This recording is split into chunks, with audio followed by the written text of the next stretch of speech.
مەسرور بارزانی ڕاوێژکاری ئەنجومەنی ئاسایشی هەرێمی کوردستان لە میانی پێشوازیکردن لە جاک و پرادا باڵۆزی ڕۆمانیا لە عێراق ئاماژەی بە میکانیزمی چۆنەتی چارەسەرکردنی کێشە بنەڕەتیەکانی ناوچەکە کرد بە شێوەیەک هەرێک لە پێکاتە سەرەکیەکانی سربەخۆیان لە ناسنامەی خۆیاندا هەبێ و بڕیاری گەل وەک بەشێک لە چارەسەر سیر بکرێ.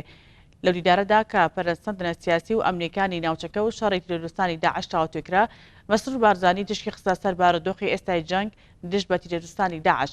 ئاماژی بۆدا کە پێشمەرگە توانیوەتی بە پشتیوانی هاوپەیمانی نەدەوڵەتی گورزی کەمەرشکێن لە داعش بۆ شوێنێ و پاشەکچەی گەورەی پێ بکات.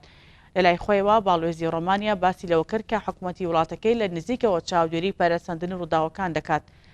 هەروەها دەکات کە بەچی ڕێگایەک چارەسەری کێشەکان دێتە دی. هەروی دارەدا ئاماژە بۆ دراوە کە پێداگیریکردن لە سەرمانەوەی هەڵە مێژوویەکان لە بەرژەوەندیش لە یەکدانیە پێویستە جیاوازیەکانی ناوچەکە لە بەرچاو بگیرێ.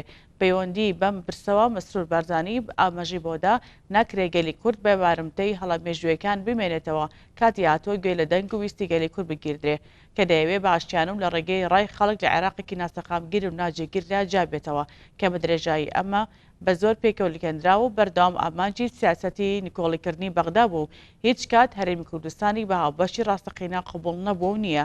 هەروەها پتەوکردن و درێژەدان بە هاوکاری و پەیوەندیەکانی نێوان ڕۆمانیا و هەرێمی کوردستان لە بوارە جیاجەکان تەوەرێکی دیکەی دیدارەکە بوو.